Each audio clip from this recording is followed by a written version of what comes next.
Hello, and welcome back to Holy 4, Equestria War, the Ascendancy, under Hero Zaradid. In today's episode, we continue the Journal of the Guide. And we are almost done with Equestria in general, it seems.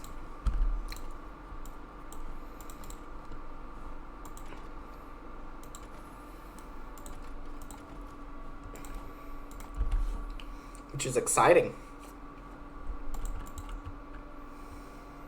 Nice.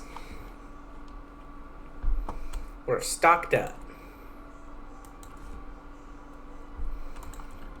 Things are going pretty well. We're not doing anything to prepare militarily at this point, though, but that's fine. Who needs to do that? It's fine. Nobody needs to do that. A dream. The castle of Two Sisters was surprisingly easy to find. She relied heavily on the guidance as she made her way from Zekora's hut, and had managed to avoid getting into too much trouble along the way.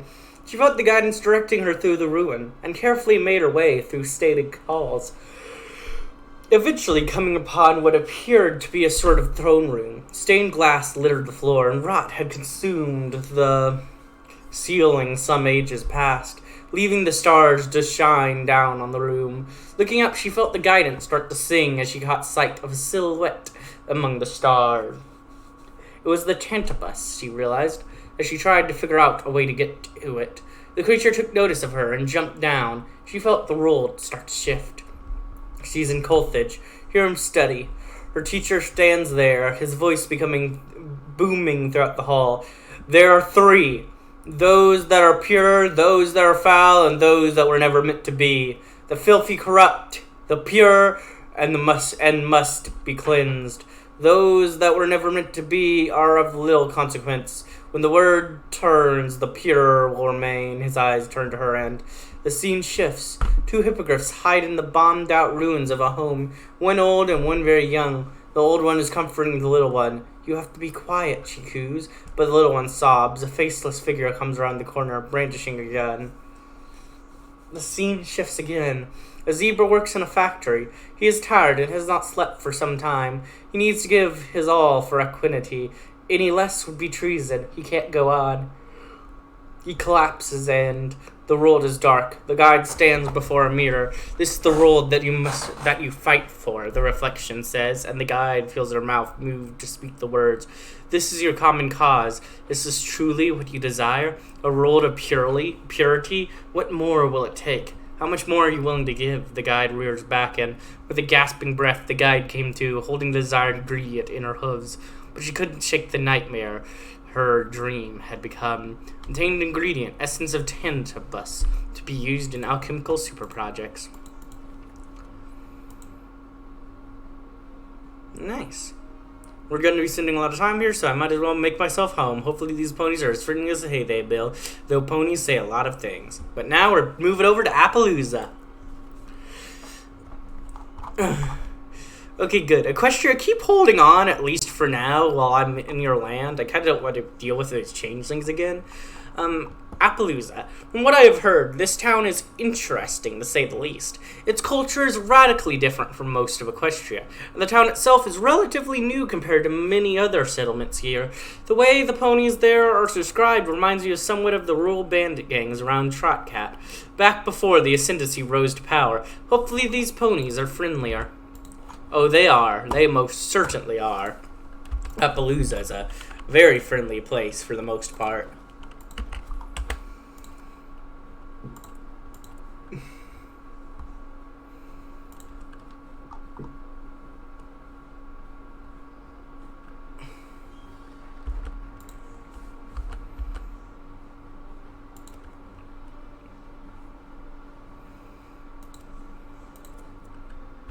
The Churchill governments. Lessons of the Father, number 2.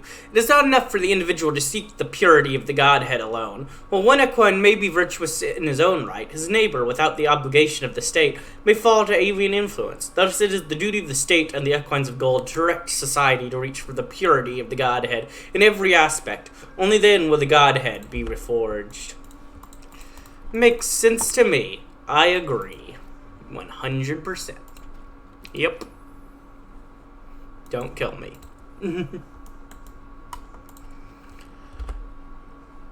The transitional magistrates. We must ensure that our judicial service functions according to the will of the Equines of Gold. There can be no justice in society if we allow the crimes of heretics to poison our citizens' minds. All criminals must be punished harshly, but fairly. A letter to the Star Father. Hello, my teacher. Equus has been wonderful so far, for the most part. The ponies here are quite friendly, though they are not without their faults. Were it not for some recent issues in Equestria on top of your commitments back in Colthage, I was just purchasing a summer home near Bales. Having spent some time here, I'm fairly certain that a powerful potion could be brewed from the product of a fearsome monster, something sticky, and one other ingredient from the eastern half of Equus. Hopefully this information is of use to you, Father. Your most humble guide. It might be worth writing this down. Look, this is telling me how to combine things, but I'm not doing that. I'm found on Google where it's found, so I'm just gonna let it be, and I'll use Google at some point to tell me exactly how to solve these things. Okay? Oh well. Sometimes it's easier just to know already.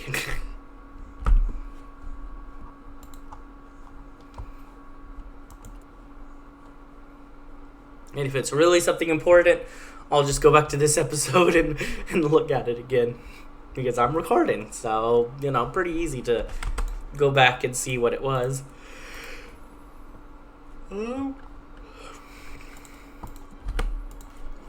Morning. When she returned to Ponyville, the guide got on train. The trip to Appaloosa was what was honestly the final trick of our equestrian expedition, was uncharacteristically relaxing. After having spent months on hoof in the wilderness, the comfort of public transportation felt like decadence. It did, however, give her quite a bit of time to think. The nightmare from the castle had visited her each night, the horrible images haunting her, and the morning offered little relief. She relived that first night in the Dragon Isles, remembering how she felt nothing as she cut the heart from the child. How had she been so callous? Feeling the train slow as they reached their destination was a welcome relief. As the guide stepped out into the warm midday air, she felt the guidance direct her to the town. She saw ponies going about their business, their only cares wrapped up within the confines of their small lives. When she saw the buffalo, you could hardly believe her eyes, but there they were, cosmic mistakes, working together with equines like equals. They were equals, she realized, in every way that mattered. They were people, equine or not. And wasn't that what really mattered? Then the guide shifted, directing her out into the setting sun, and like a diligent student, she followed.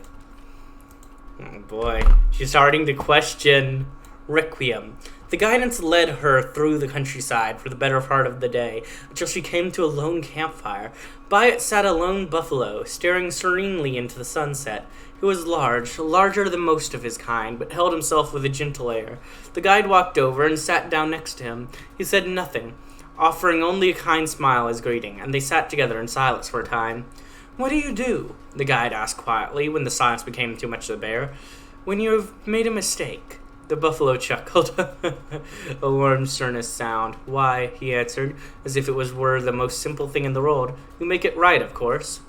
"What if the mistake is too big to be made right?" she asked, feeling small. "In my experience, very little is too large to be made right, in given time, diligence, and dedication," he said, grunting. He rose to his hooves, and the guide rushed to help him. "Follow me, little one. There's something I'd like to show you." They walked for a while until they came to the grove. A strange deer-like creature sat surrounded by a myriad of beings, great and small. "Is it that?" she began. "The great seedling. Yes, she is a good friend of mine. The ponies believe that she's a sign of good harvest, but I see something more.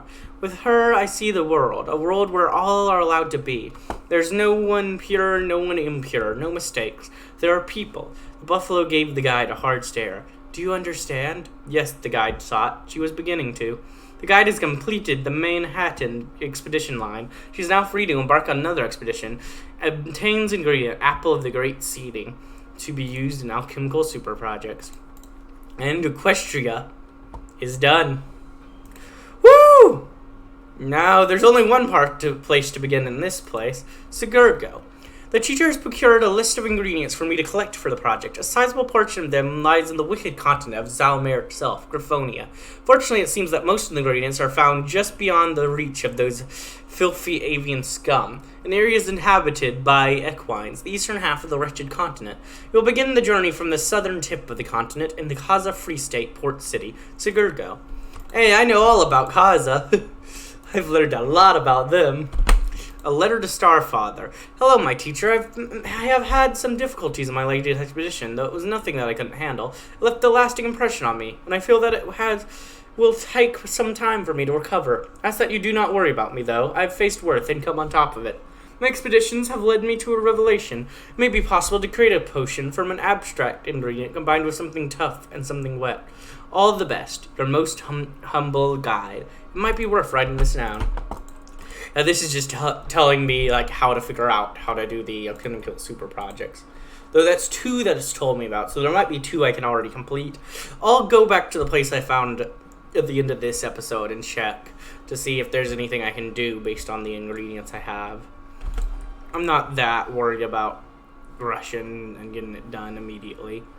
Let's see. The destruction of materialism. The remnants of materialistic culture that the previous regime had been diseased with still plagues us. We must rip this debilitating condition out by the roots and remind our equine population of the humble and modest life they happily led before the avian contamination of their values. Fighting between Lake City and Longsword forces. I see.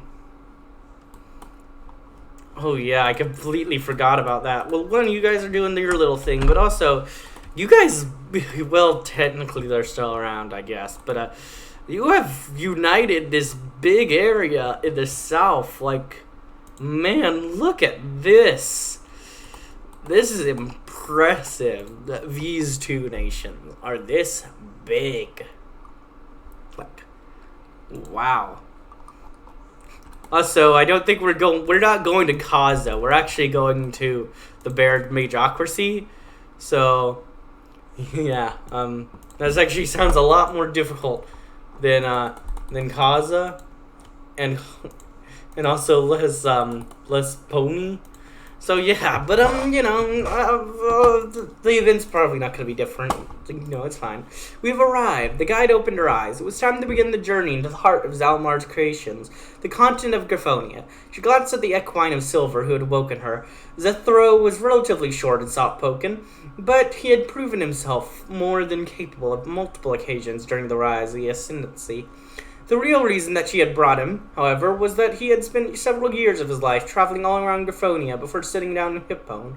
Without another word, the 2 zebras ascended to the boat's deck and took the scenery of Siguro, a flourishing city on the coast of the Kaza Free State. Ships were docking and departing all around them, while large crowds of different creatures mingled with one another. It's quite different from back home, mused Zethro, before turning to face the guide. I'm not proud of my history here, but I hope that my knowledge of Griffonia will be of use to you.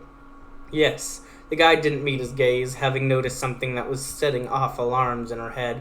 Though the strain of the avian was not overwhelming here, she could spot a few griffins throughout the port. What had really grabbed their attention was a blasphemous sight. A griffin and a zebra were embracing one another. They enclosed their faces together as if they were, "I will be right back."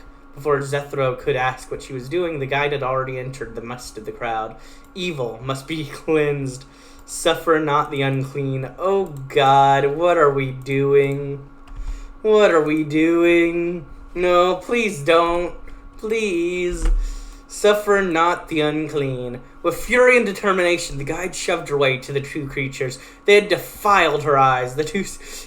God, this is too real. This is too real. This is real life right now. Like, some of this stuff is so insane, it's like too far for actual today. Like, there's historical examples, but today is a bit better. But this feels too real. This is minor enough, but also real enough where it's like, I could see this happening outside my house. 2 people being together. No, how dare you? The 2 seemed to notice her as she got closer, though that did not slow her advance. The griffin initially wore an expression of worry, then it turned to concern as he addressed the stranger turning toward him. Are you alright? Can we help? His words were cut off by a swift movement that saw a dagger now protruding from his throat.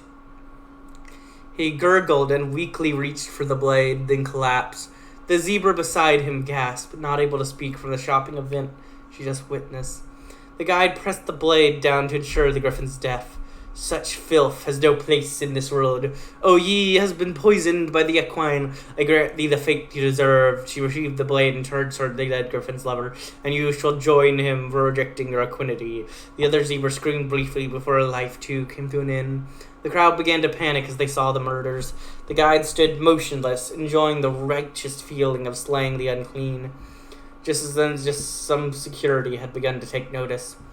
Zethro arrived to usher the guide away. There will be time for killing avians later. We can't afford to cause scenes like this. We have to go.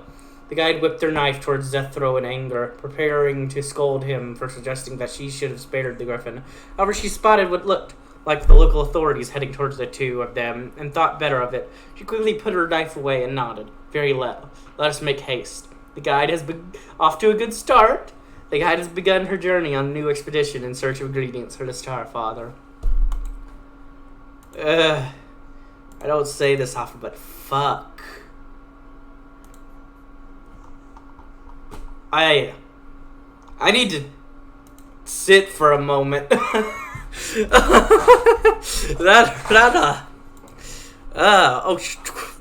Darn it. It messed me up so much I clicked before. Whatever, I'll load. We'll just click yes on the event because we've already read it and we'll continue. Ugh. That was... I don't like that. It's strange. It was really strange because the big scale massacres I can deal with. It's not a big deal. I'm a history student. I've heard plenty of historical reference to massacres, to many people, to groups being killed, like the Armenian genocide, World War II, and all its genocides, like, and that's just the commonly known ones. But just the murder of two poor lovers hurts more than anything else because it's just so real, so individual, so like something you'd actually see. Okay. that was really good writing. This is the best nation in Hoi 4 Cruciate War. This is the best nation. This is the best nation I've played in Heartsvarn 4. Doesn't matter the mod. Truly doesn't. This is the best nation I've played in a Paradox game. In a game. This is the best nation I've played as in any game ever. And I say that with 100% certainty. Ponehaden. Grr, filthy avian scum. That couple deserved it. You were granted the gift of equinity, and then what? You threw it all away by mingling with that thing. Anyway, it seems that the country of Ponehaden is our first destination in our journey across Griffonia. I've learned from tombs of a species of creatures come to be known as breezies inhabit the lands, although I've yet to see what they actually look like. Only vague descriptions of small and colorful is all there is. It will require some of its wings to be used in the project. That sounds a lot nicer. A letter to Starfather. Hello, my teacher. Equestria has proven to be more interesting than anticipated. It seems that everywhere I go, there's something new to discover about the residents here. I even had a sincere moment of self-reflection with the aid of the cosmic mistake. Can you believe that? Just thinking of that, I had an idea about an interesting mix. Could you try combining the aspects of two small animals along with the edible ingredients? I feel like something truly devastating could be made from these. Thank you for granting me the opportunity to come here. It might be worth writing this down.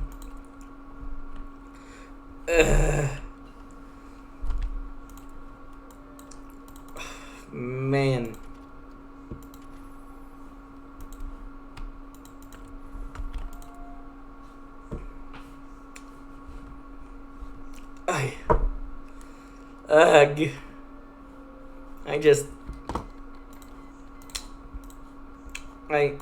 Yeah.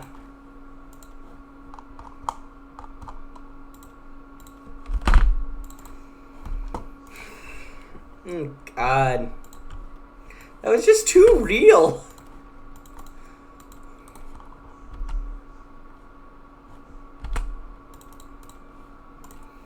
The death of private soul theft. It is time to rid our lands of the avian scourge. Oh, let's go ahead and try this again first. Of capitalism and the shackles of debt that it brings, the corrupting individuals that run the banking institutions must be disposed of to ensure their wealth is properly managed by the state and invested in the equines that need it. Woo! Oh, I'm gonna need to lie down after recording this. I really am.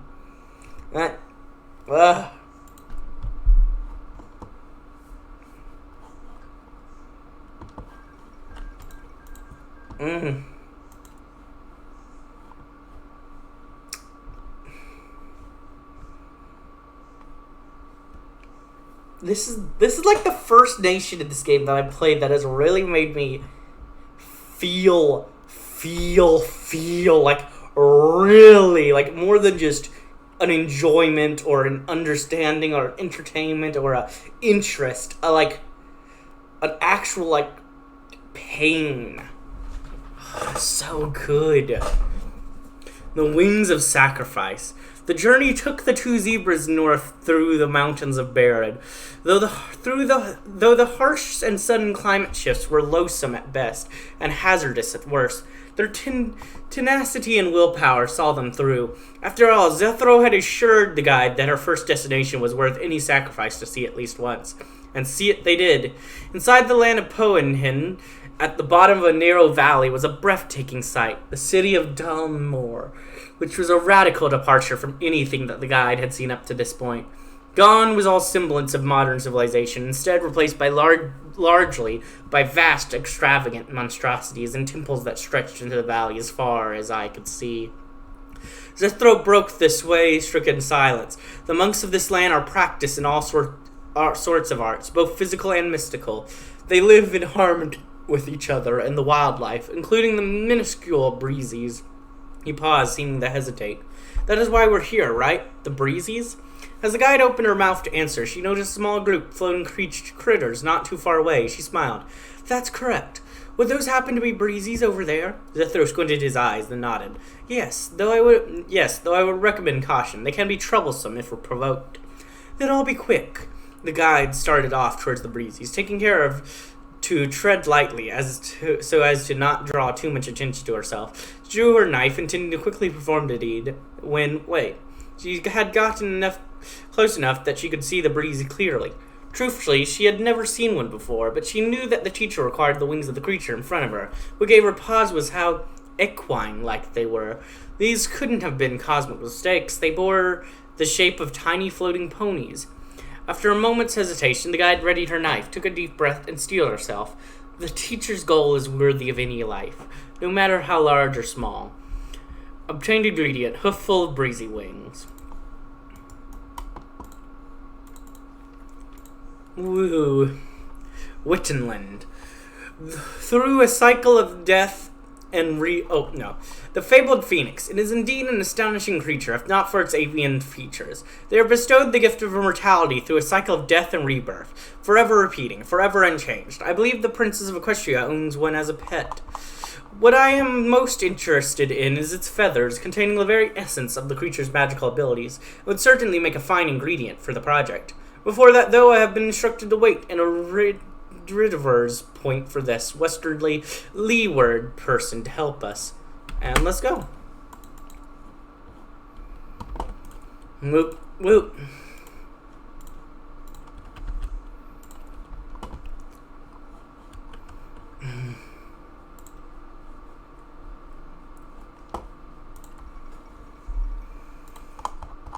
Oh no, Equestria, I'm so sorry.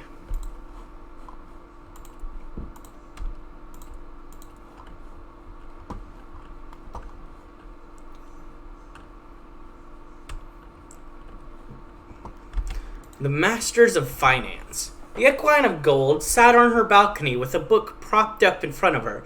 Reading in the shade on a sunny day, she had spent the entire morning hard at work, writing orders to execute the Starfather's latest decree. And now that her work was done, she could enjoy herself as the Equines of Silver carried them out. It wasn't long before she heard the first shouts gathering in the streets below, and as they grew louder, the Equine of Gold marked her page and looked over the balcony towards the gathering commotion.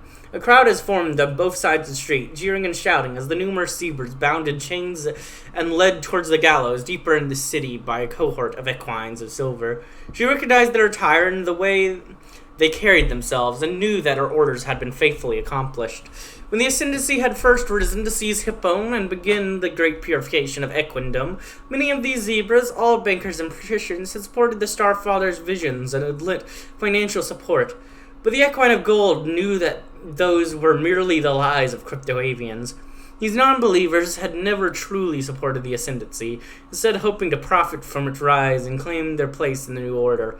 But they were all tainted by the avian poison of banking, and left unchecked. They would sabotage the rebirth of the Godhead. For that, they had to be purged. The Equine of Gold returned to her book with a small but pleased smile on her muzzle. One step at a time, the ascendancy would be free of enemies, both within and without. You will not stand the taint of avianism in her ranks. Woo!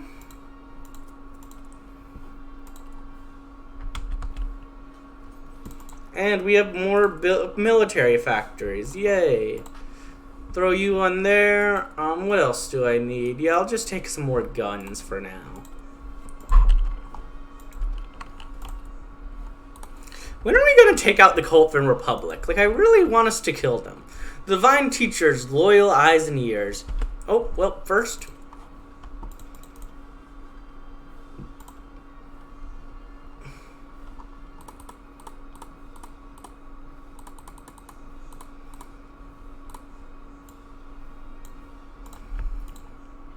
Alright, it's time to move on to military factories now.